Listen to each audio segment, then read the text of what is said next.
ಡಿ.ಕೆ. ಶಿವಕುಮಾರ್ ಅವರು ಮುಖ್ಯಮಂತ್ರಿಯಾಗಿ ಅಧಿಕಾರ ವಹಿಸಿಕೊಂಡು ಸಚಿವರುಗಳಿಗೆ ಖಾತೆ ಹಂಚಿಕೆ ಮಾಡಿದರು. ಖಾತೆ ಪಡೆದುಕೊಂಡವರ ಪೈಕಿ ಇಬ್ಬರ ಅಸಮಾಧಾನ ದೊಡ್ಡ ಪ್ರಮಾಣದಲ್ಲಿ ಸುದ್ದಿ ಆಗ್ತಾ ಇದೆ. ಒಬ್ಬರು ರಾಮಲಿಂಗಾರೆಡ್ಡಿ, ಇನ್ನೊಬ್ಬರು ಕೆ.ಎಚ್. ಮುನಿಯಪ್ಪನವರು. ಇದೆಲ್ಲವನ್ನೂ ಬಗೆಹರಿಸ್ತೇವೆ ಅಂತ ಡಿ.ಕೆ. ಶಿವಕುಮಾರ್ ಅವರು ಹೇಳ್ತಾ ಇದ್ದಾರೆ.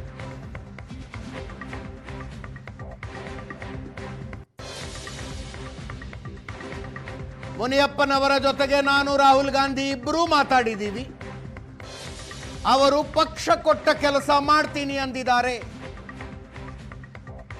ರಾಮಲಿಂಗಾರೆಡ್ಡಿ ಅವರು ಬೇರೆ ಕಡೆ ಹೋಗಿದ್ದಾರೆ, ಬರ್ತಿದ್ದಾರೆ, ನಾನು ಅವರನ್ನು ಹೋಗಿ ಭೇಟಿ ಆಗ್ತೀನಿ.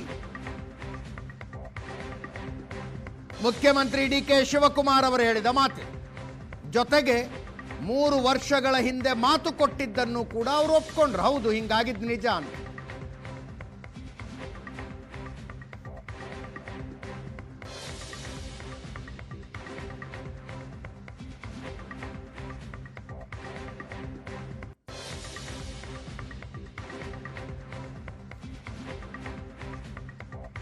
ಈಗ ಸರ್ ರಾಮಲಿಂಗಾರೆಡ್ಡಿ ವಿಚಾರದ ಬಗ್ಗೆ ತಮ್ಮ ಗಮನ ಈಗ ರಾಹುಲ್ ಗಾಂಧಿ ಜೊತೆ ಅಥವಾ ಖರ್ಗೆ ಚರ್ಚೆ ನಡೆಸ್ತಾ ಈ ಒಂದು ವಿಚಾರ ಮುನಿಯಪ್ಪನವರು ಅಸಮಾಧಾನ ವ್ಯಕ್ತಪಡಿಸಿದ್ದಾರೆ.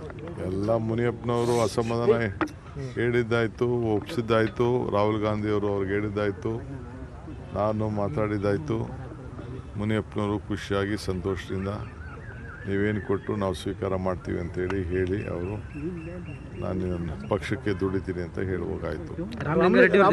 ಫೋನ್ ಮಾಡಿದೆ, ಅವ್ರು ರಿಸೀವ್ ಮಾಡಿಲ್ಲ ಅಂತ. ರಾಮಲಿಂಗಾರೆಡ್ಡಿ ಅವರು ಅಲ್ಲಿ ಎಲ್ಲ ಹೋಗಿದ್ದಾರೆ, ಪಕ್ಕದಲ್ಲಿ ತಳಿ ಹೋಗಿದ್ದಾರೆ, ಬರ್ತಾ ಇದ್ದಾರೆ.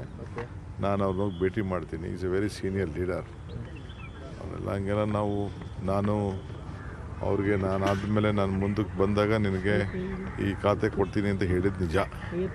ನಾನು ನನ್ನ ತಮ್ಮ ಹೋಗಿ ಕನ್ವಿನ್ಸ್ ಮಾಡಿ ಟ್ರಾನ್ಸ್ಪೋರ್ಟ್ ಕೊಟ್ಟಾಗ ಸುಧಾಕರ್ ಹತ್ರ ಮುಜರಾಯಿ ತೆಗೆದು ಕೊಟ್ಟಿದ್ದು ನಿಜ. ಅದು ಹೈಕಮಾಂಡ್ ಅವರು ಒಂದು ತೀರ್ಮಾನವನ್ನು ಮಾಡಿದ್ದಾರೆ. ಸೊ ಅದಕ್ಕೆ ಕೃಷ್ಣ ಬೈರೇಗೌಡರಿಗೆ ಅದನ್ನು ಬೆಂಗಳೂರು ನಗರವನ್ನು ಕೊಟ್ಟಿದ್ದಾರೆ. ನಾನು ಕೇಳಿದೆ ಅವ್ರಿಗೆ, ಈಗ ಪಕ್ಷದಲ್ಲಿ ಒಂದು ತೀರ್ಮಾನ ಮಾಡಿರುವಾಗ ಅವರು ಹೈಕಮಾಂಡ್ ಅವರು, ನಾನು ಅದಕ್ಕೆ ಪ್ರಯತ್ನ ಮಾಡಿದೆ.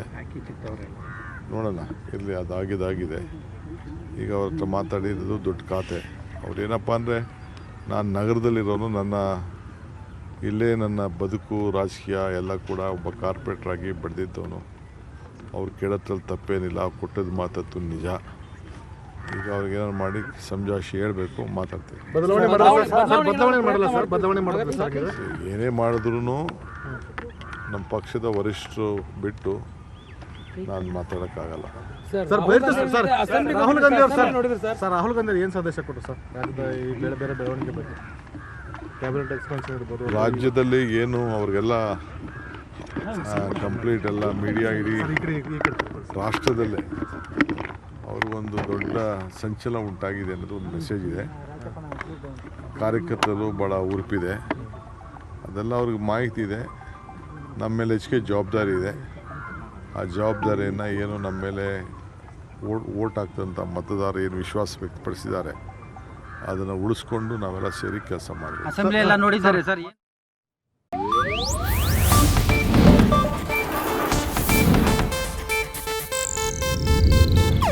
ಇದು ಏಷ್ಯಾನೆಟ್ ನ್ಯೂಸ್ ನೆಟ್ವರ್ಕ್ ಪ್ರಸ್ತುತಿ.